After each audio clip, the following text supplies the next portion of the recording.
sure that it adds quality and value to education systems instead of just producing more of the same. So with that backdrop in mind, let me just turn very briefly to, I hope, what is a simple definition of open educational resources. If any of you have been researching the concept at all, and if you go to our website at OER Africa and you're interested in research, we have a fairly good selection of links to most of the research that's been produced on open educational resources. But a lot of that research is describing open educational resources in ways that I find impossibly complicated and unnecessarily burdensome on the concept. So if you look at the second bullet point on my slide that is up at the moment, that's really as simple as I think the concept of open educational resources is.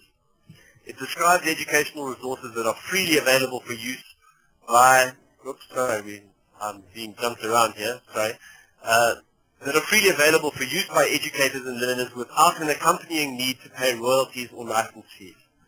So in simple terms, open educational resources is a legal concept. It's a concept about how people choose to license their content and what permissions they grant people within copyright in terms of what they can do with that content without having to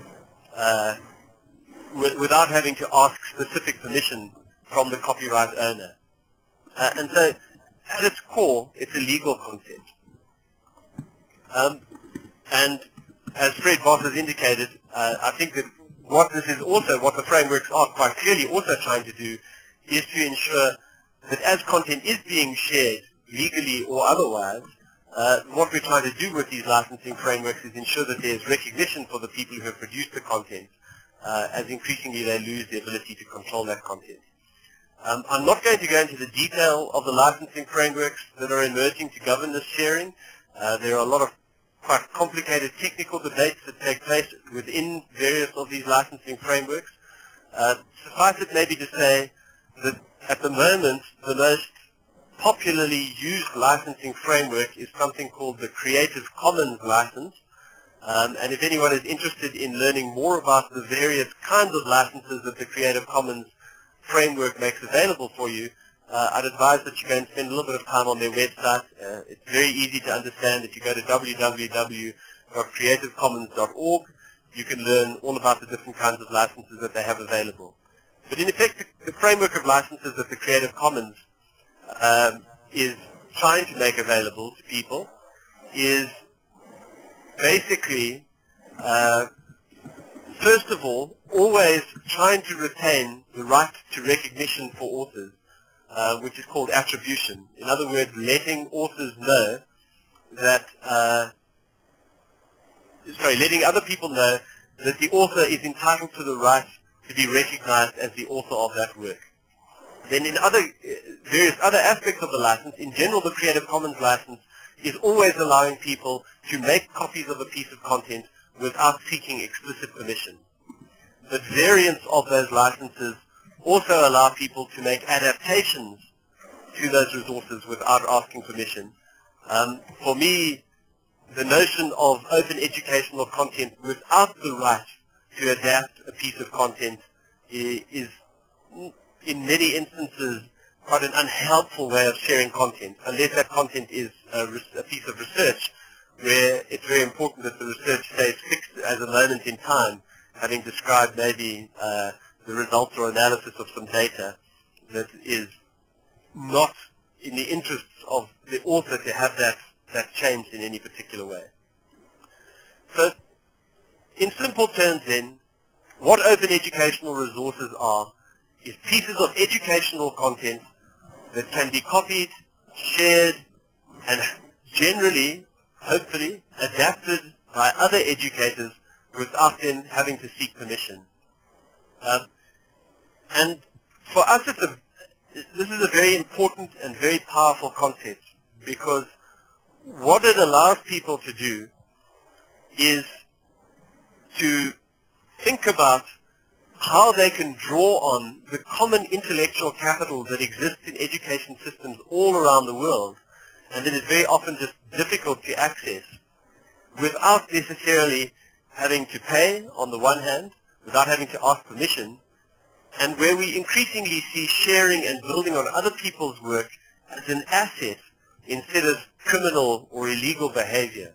It's tended to be the case in the past in education systems, and this is even reflected in the way in which we assess students, that when they're copying and building on other people's work, or when we as educators are copying and building on other people's work, that's regarded as something bad. But I think that as information and communication technologies are developing in power, and the ability to interact with other people and collaborate both in face-to-face environments and online is growing in potential. Neil, can I just stop you for a second? I think we're stopped on slide 2. What slide should we be on here? Well, I'm on slide 4, but I think you took over control of the slide and you went back to slide 2. So I'm not sure. Hang on. Now we're on OER to notes, yeah? Yeah, that's right. Sorry. Okay. I've been clicking forwards, but clearly that hasn't, I'm not sure why. Gone through. Sorry about that. Well, if you can just double check, Neil, that you've said it so that I can control the slide setting. Yeah, it should be now. Well, if you, hang on now, if you click forward 1 then, and then we'll see there's a change. I've just clicked forward? No, that doesn't seem to have changed now. Hang on, I'll just change, make sure you have the highest. You should be. Right, now if you can do it again there. Yeah, now you're going. That's fine. Okay. Okay. Yeah, great. you're changing it now, so flash away. So, just to come back to where I was, basically for the past few decades, educators and educational institutions have actually been rewarded for competing with each other and withholding their intellectual property from each other. For us, this seems antithetical to the notions of building and sharing knowledge, which are central, we think, to the core function of education systems and universities and schools. Okay, sorry, I see someone requesting to see number 3, so I'll go back to that for a few seconds. I have very few slides, but what I will do is I'll share a paper on which I'm basing this presentation at the end of the discussion. And linked to this, we think that over the past few decades, education systems have increasingly come to be understood as businesses, even when they're public education systems, and cost centers, the objective of which is to drive costs down.